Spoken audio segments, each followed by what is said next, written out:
आप देख रहे हैं कोर्ट ब्रेकिंग न्यूज।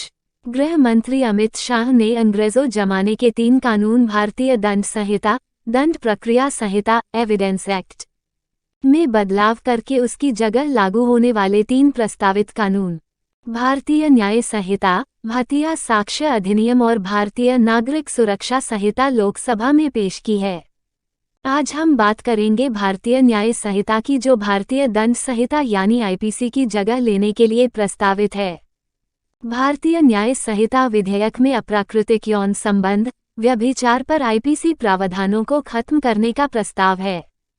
भारतीय न्याय संहिता बीएनएस विधेयक, जो ब्रिटिश युग के भारतीय दंड संहिता आईपीसी को बदलने के लिए प्रस्तावित है, अप्राकृतिक यौन संबंध और व्यभिचार पर 2 विवादास्पद प्रावधानों को हटा देता है, जिन्हें 2018 में सुप्रीम कोर्ट द्वारा क्रमशः कमजोर और रद्द कर दिया गया था।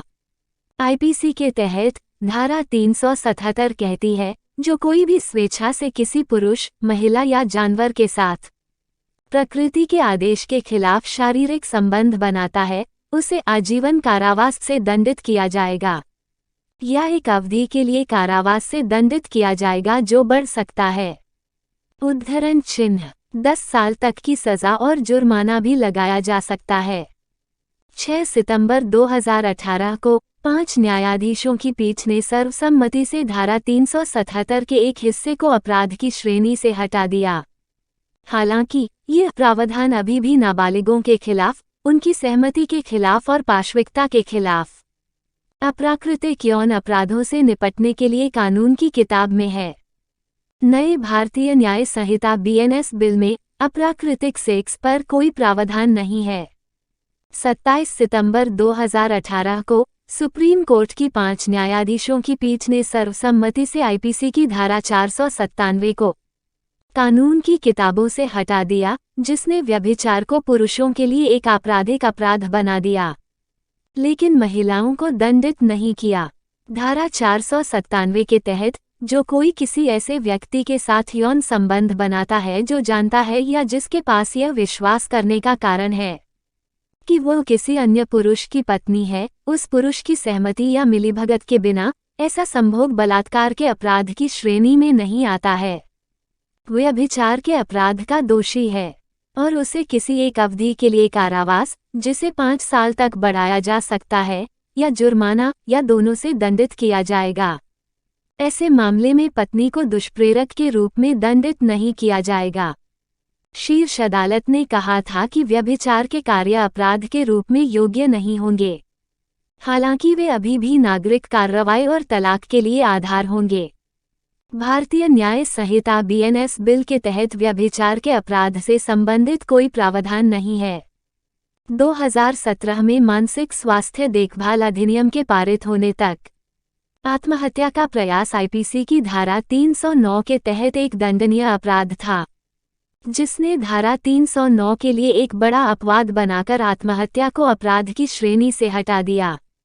मानसिक स्वास्थ्य देखभाल अधिनियम 2017 की धारा 115 के तहत आत्महत्या के प्रयास के मामले में गंभीर तनाव का अनुमान लगाया गया था।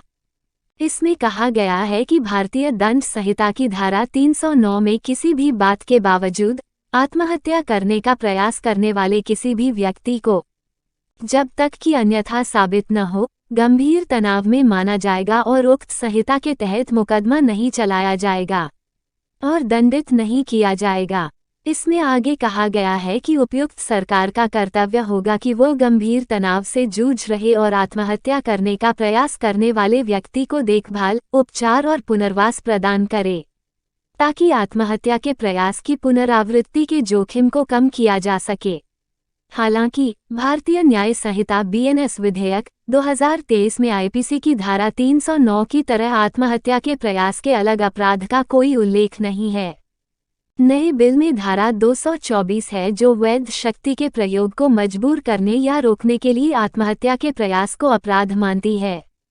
भारतीय न्याय संहिता बीएनएस बिल की धारा 224 के अनुसार जो कोई भी किसी लोक सेवक को उसके आधिकारिक कर्तव्य का निर्वहन करने के लिए मजबूर करने या रोकने के इरादे से आत्महत्या करने का प्रयास करेगा, उसे साधारण कारावास से दंडित किया जाएगा जिसे 1 वर्ष तक बढ़ाया जा सकता है या जुर्माना लगाया जा सकता है, दोनों या सामुदायिक सेवा के साथ। मानहानि और महिलाओं के खिलाफ अपराध से जुड़े ऐसे ही कई अन्य प्रावधान हैं जिन्हें बदलने की मांग की जा रही है। भारतीय न्याय संहिता बीएनएस विधेयक 2023 का एक मुख्य आकर्षण यह है कि यह आईपीसी के तहत राजद्रोह के अपराध को निरस्त करने का प्रयास करता है और मॉब लिंचिंग और नाबालिगों से बलात्कार जैसे अपराधों के लिए अधिकतम सजा के रूप में मौत की सजा का प्रावधान करता है। जहां आईपीसी में 511 धाराएं हैं, वहीं बीएनएस बिल में 356 प्रावधान हैं। आईपीसी के तहत धारा 124 राजद्रोह के अपराध से संबंधित है और इसमें आजीवन कारावास या कारावास की सजा का प्रावधान है, जिसे 3 साल तक बढ़ाया जा सकता है, जिसमें जुर्माना भी जोड़ा जा सकता है। भारतीय न्याय संहिता बीएनएस विधेयक में राज्य के खिलाफ अपराधों से संबंधित अध्याय के तहत प्रावधान 150 भारत की संप्रभुता, एकता और अखंडता को खतरे में डालने वाले कृत्यों के बारे में बात करता है। जो कोई भी जानबूझकर या जानबूझकर बोले गए या लिखे गए शब्दों से या संकेतों द्वारा या दृश्य प्रतिनिधित्व द्वारा या इलेक्ट्रॉनिक संचार द्वारा या वित्तीय साधनों के उपयोग से या अन्यथा अलगाव या सशस्त्र विद्रोह या विध्वंसक को उत्तेजित करता है या उत्तेजित करने का प्रयास करता है। गतिविधियां या अलगाववादी गतिविधियों की भावनाओं को प्रोत्साहित करती हैं या भारत की संप्रभुता या एकता और अखंडता को खतरे में डालती हैं। भारतीय न्याय संहिता बीएनएस बिल की धारा 150 में कहा गया है, या ऐसे किसी भी कृत्य में शामिल होने या करने पर आजीवन कारावास या कारावास से दंडित किया जाएगा, जिसे 7 साल तक बढ़ाया जा सकता है और जुर्माना भी लगाया जा सकता है। जबकि हत्या के अपराध के लिए सजा आईपीसी की धारा 302 के तहत आती है। इसे बीएनएस विधेयक के प्रावधान 101 के तहत कवर किया गया है। हत्या की सजा यानी आजीवन कारावास या मौत की सजा अपरिवर्तित रहती है। नए विधेयक में मॉब लिंचिंग को एक अलग अपराध बनाने का प्रस्ताव है। भारतीय न्याय संहिता बीएनएस विधेयक के प्रावधान 101(2) के अनुसार जब 5 या अधिक व्यक्तियों का समूह एक साथ मिलकर नस्ल, जाति या समुदाय, लिंग, जन्म स्थान, भाषा, व्यक्तिगत विश्वास या किसी अन्य आधार पर हत्या करता है, ऐसे समूह के प्रत्येक सदस्य को मृत्युदंड या आजीवन कारावास या 7 वर्ष से कम अवधि के कारावास से दंडित किया जाएगा और जुर्माने के लिए भी उत्तरदायी होगा। इसी तरह भारतीय न्याय संहिता बीएनएस विधेयक धारा 302 के तहत छीनने पर एक नया प्रावधान बनाने का प्रयास करता है, जो कहता है चोरी छीनना है अगर चोरी करने के लिए अपराधी अचानक या जल्दी या जबरन जब्त या सुरक्षित या छीन लेता है या ले जाता है किसी व्यक्ति से या उसके कब्जे से कोई चल संपत्ति।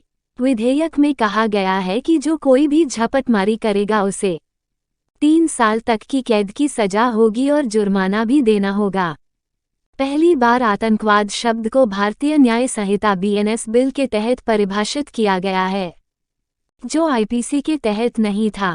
भारतीय न्याय संहिता बीएनएस विधेयक के प्रावधान 111 के अनुसार यदि कोई व्यक्ति भारत की एकता, अखंडता और सुरक्षा को खतरे में डालने, आम जनता को डराने के इरादे से भारत या किसी विदेशी देश में कोई कृत्य करता है, तो उसे आतंकवादी कृत्य किया गया माना जाता है, या उसका एक खंड या कोई कार्य करके सार्वजनिक व्यवस्था को बिगाड़ना। आईपीसी के अनुसार मानहानि के अपराध में 2 साल तक की साधारण कैद या जुर्माना या दोनों की सजा का प्रावधान है। अब भारतीय न्याय संहिता बीएनएस बिल में मानहानि के अपराध में 2 साल तक की साधारण कैद या जुर्माना या दोनों या सामुदायिक सेवा का प्रावधान है।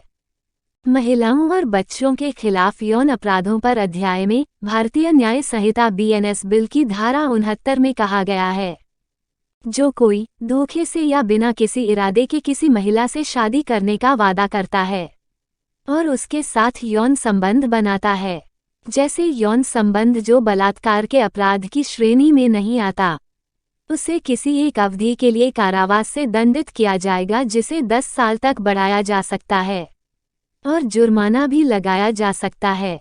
इसमें स्पष्ट किया गया है कि धोखाधड़ी वाले तरीकों में रोजगार या पदोन्नति का झूठा वादा, प्रलोभन देना या पहचान छिपाकर शादी करना शामिल होगा।